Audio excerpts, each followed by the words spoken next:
Some towns aren't empty. Some streets shouldn't be walked. We thought we'd found the perfect score, a bank abandoned for decades. But some places aren't meant to be touched. Can you spot the first warning? Watch closely before it's too late. We weren't alone. Something was watching. Every step we took could be our last. Do you see it? Look closely, or you might miss it. Every hallway, every broken doorway hides something you don't want to find.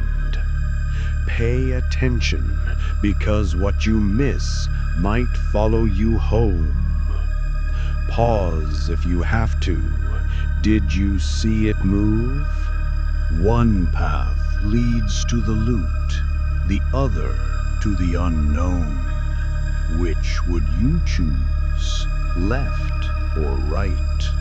Type your choice before it's too late. Your survival may depend on it. Time's running out, and the town doesn't forgive mistakes. Every sound, every shadow could be your last.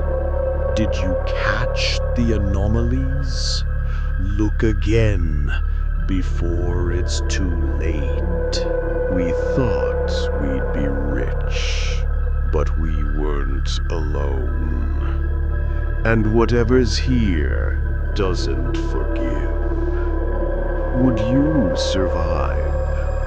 Watch again. There's something hidden in plain sight. The heist was only the beginning. Some towns never let you leave. Subscribe if you dare. Comment which challenge you'd take first.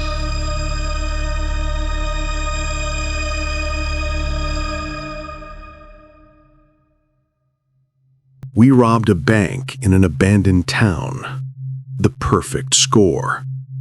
They said Ashford died in 1987. Population, 0. The highway bypass killed it slow. Then the factory fire finished what drought and desperation started. Nobody lives in a ghost town, which made it perfect.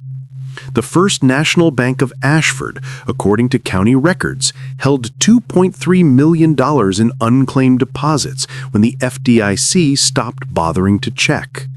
Forgotten money in a forgotten place. Marcus found it during one of his dark web archive dives. Scanned documents, faded ledgers, a vault that never got emptied because there was nobody left to empty it for. We spent 3 months planning. Not because it was difficult, but because we couldn't believe something this easy existed. 4 of us. Marcus, the researcher, Devin, who could crack anything built before 1995, Sarah, our driver, and the only one who questioned why we needed this much planning for a dead town. And me. I coordinated. I made sure nothing was left to chance. The rule in our line of work is simple.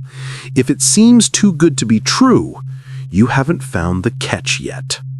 We thought we had. Abandoned meant no witnesses, forgotten meant no heat. But as we drove Route 40 through October darkness, passing mile marker 165, where Ashford was supposed to be, I realized we'd made the fatal error every smart criminal makes. We'd mistaken absence of evidence for evidence of absence. Sometimes nothing isn't nothing. Sometimes silence is just something holding its breath. The town that shouldn't be. Ashford appeared like a photograph developing in reverse. First, the grain elevator, skeletal against stars. Then the water tower, rust-eaten and leaning. Then streetlights that hadn't worked in decades, except 3 of them were on, casting sodium vapor orange across Main Street's cracked asphalt. Sarah stopped the van a quarter-mile out, engine ticking in the silence that followed. Marcus checked his laptop, comparing satellite imagery from 6 months ago to what we were seeing. No lights then, no power lines maintained, no reason for illumination. Devon, always practical, suggested squatters or copper thieves running generators. Sarah, always suspicious, asked why squatters would want to advertise their presence.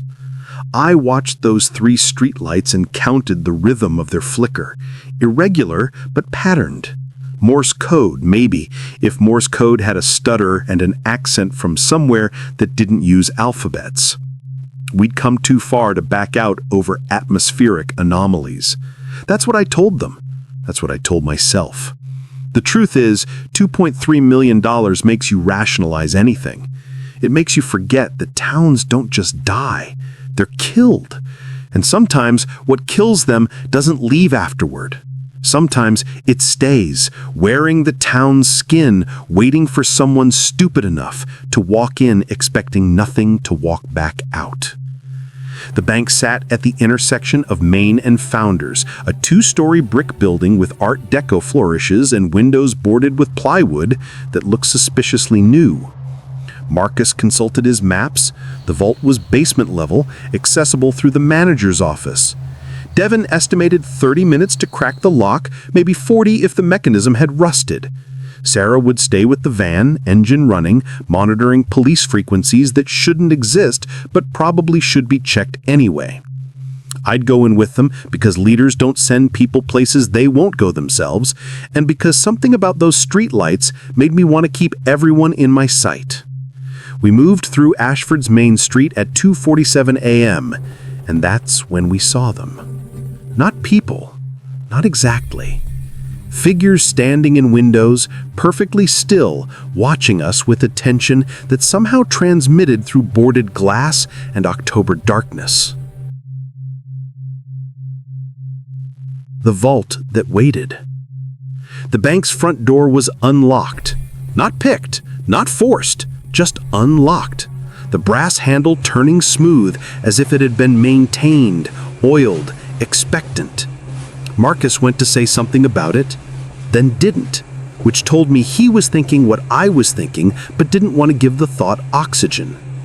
Inside smelled wrong. Banks have a specific scent: old paper, metal, floor polish, the accumulated financial anxiety of decades. This smelled like churches do right before services, when incense and expectation mix into something that makes your hindbrain remember being prey. The manager's office was where the map said it would be, and the floor safe that led to the vault stairs was where the blueprints promised, and none of this should have been this easy. Devon knelt beside the safe, running fingers across the dial with the delicacy of a surgeon, and that's when I noticed his hands were shaking. Not from nerves. Devon didn't get nervous. From something else. From the way the combination seemed to whisper what it was before he even started testing numbers. He had the safe open in 4 minutes, which was impossible for a Mosler from 1959. And when I asked how, he said the lock told him. Said it like that was a reasonable sentence. The vault stairs descended into darkness that our flashlights couldn't quite penetrate, not because it was absolute, but because it had texture, like looking through dark water.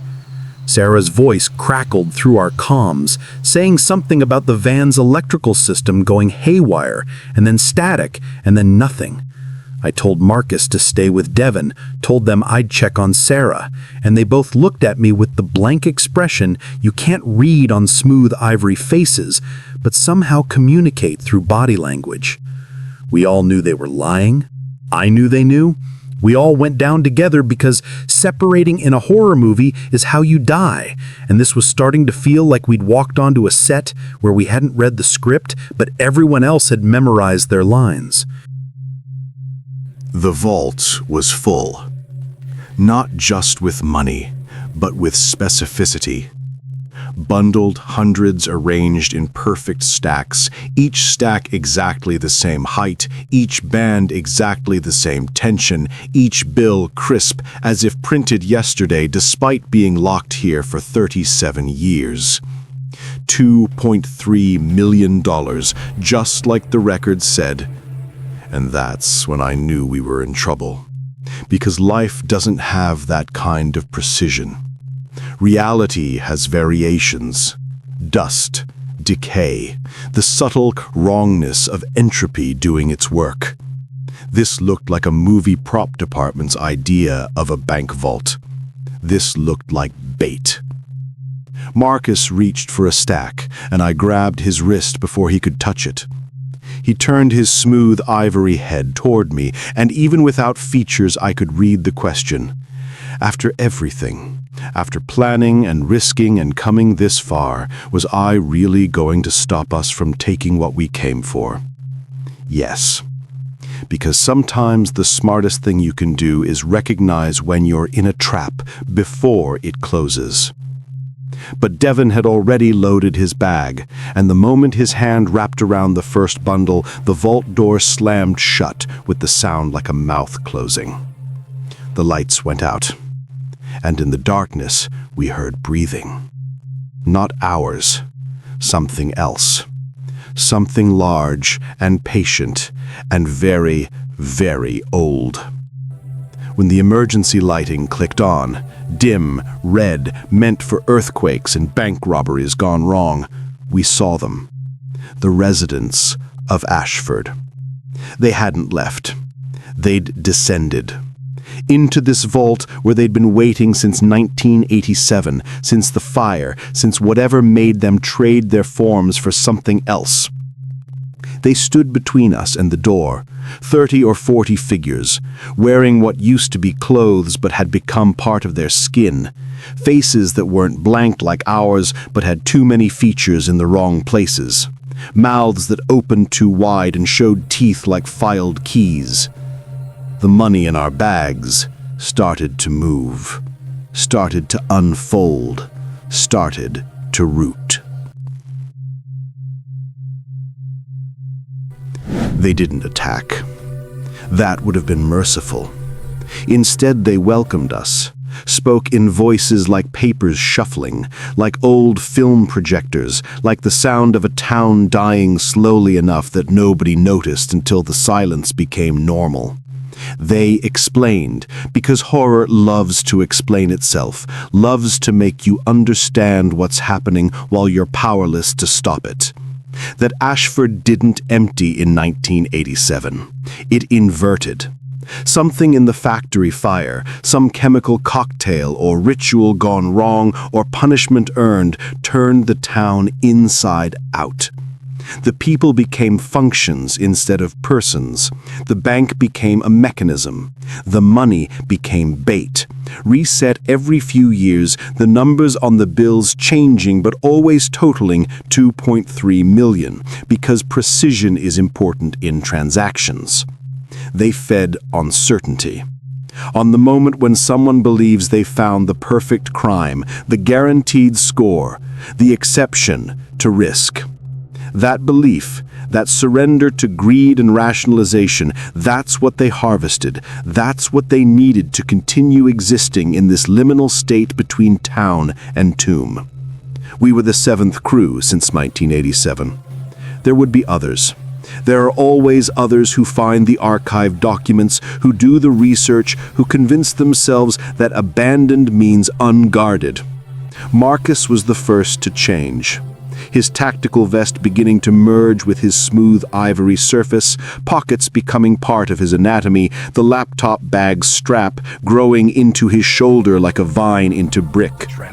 Devon fought longer, his tools becoming extensions of fingers that no longer bent at the joints they started with. I watched them integrate into Ashford's ecosystem, watched them become residents with a function. Marcus would maintain the records, updating the bait for the next crew. Devon would unlock doors that should stay locked.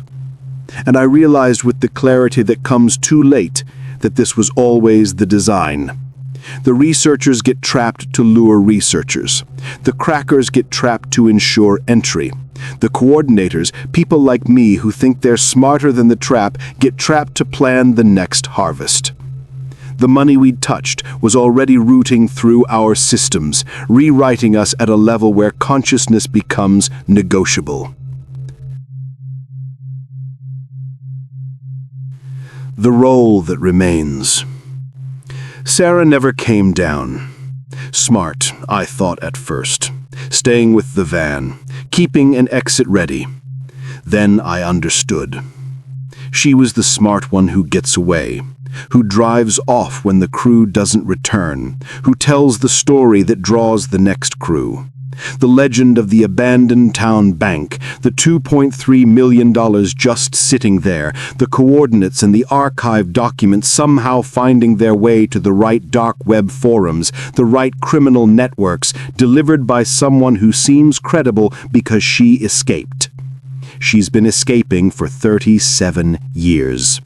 She's the lure that validates the trap, the survivor testimony that makes the bait believable. And I'm joining her, but in a different capacity. As I feel my coat merging with my skin, as my smooth ivory surface begins to texture with the patterns of my role, I understand what I'm becoming. I'm the coordinator for the next harvest. I'll update the documents, adjust the amounts, make sure the records look legitimate but accessible. I'll be the one who creates the trail of breadcrumbs that leads here, who makes sure the next crew brings a researcher, a cracker, a driver, and most importantly, a coordinator. Because the system is sustainable, because precision matters in transactions, because abandoned doesn't mean empty, and silence doesn't mean nothing, and sometimes the perfect crime is perfect because it's been perfected on everyone who came before you. The vault door opens. I walk up the stairs, my new function already beginning to assert itself. My mind already composing the forum posts I'll make, the documents I'll leak, the reputation I'll carefully cultivate as someone who almost pulled off the Ashford job and barely escaped. I'll find them in 3 to 5 years. The next crew. The ones who think they're different, smarter, luckier. And I'll help them plan the perfect crime against themselves, the way someone helped us, the way someone will help the next ones. This is how Ashford survives, not on population, on repetition, on the renewable resource of human greed and rationalization, on the perfect crime that keeps being committed by the criminals themselves. I reach the bank's front door, and through the window I see Sarah in the van, waiting. She nods. I nod back. Somewhere, someone is researching abandoned towns. The truth you chose. You watch this all the way through. That means something. Most people click away when they sense the trap closing, when the comfort of victim perspective horror becomes the discomfort of complicity. But you stayed. You watched us walk into Ashford. You watched us rationalize red flags. You watched us take the bait. And you kept watching, which makes you part of the mechanism now, part of the harvest cycle. This isn't just a story, it's a pattern recognition test. How many warnings did you count? How many times did you think they should turn back, but wanted them to continue because you needed to see what happened? That's the same impulse that makes people commit perfect crimes. The certainty that you'll be different. The belief that you see the trap others miss. The confidence that comes from watching others fail and thinking you've learned from their mistakes. You haven't. None of us have. We just keep walking into Ashford with different faces and the same greed. The coordinates are real, by the way. Route 40, mile marker 165. Turn left where the grain elevator leans. The bank is still there. The vault still holds exactly $2.3 million. The doors unlocked. And somewhere in your mind right now, a tiny voice is asking, but what if I could do it differently? What if I'm the one who's actually smart enough? What if the story is reverse psychology designed to keep people away from something that's really just free money? That voice is the harvest beginning. That question is the bait taking root. And the fact that you're still here, still reading, still considering whether I'm serious or just telling a story, that's the trap closing. Some of you will research this. We'll look for Ashford on maps. We'll dig through FDIC records. We'll find archived documents that seem to confirm everything I've described. Those documents exist. I made sure they would. Because that's my function now. I'm the coordinator for the next harvest. And you're reading the recruitment material. If you liked this, if you felt that uncomfortable recognition of your own rationalizations reflected in our mistakes, if you're thinking about sharing it with someone who needs to hear it, good. Share it. Comment about how obviously fake it is, how no one would really fall for something this transparent. Subscribe if you want more stories about the perfect crimes people commit against themselves. Hit the bell if you'd like to be notified when I post the actual coordinates. Some of you will think I'm joking. Some of you will know I'm not. All of you will have felt for just a moment the question, could I do it better? That moment is what Ashford feeds on. That moment is what keeps the system running. Welcome to the harvest.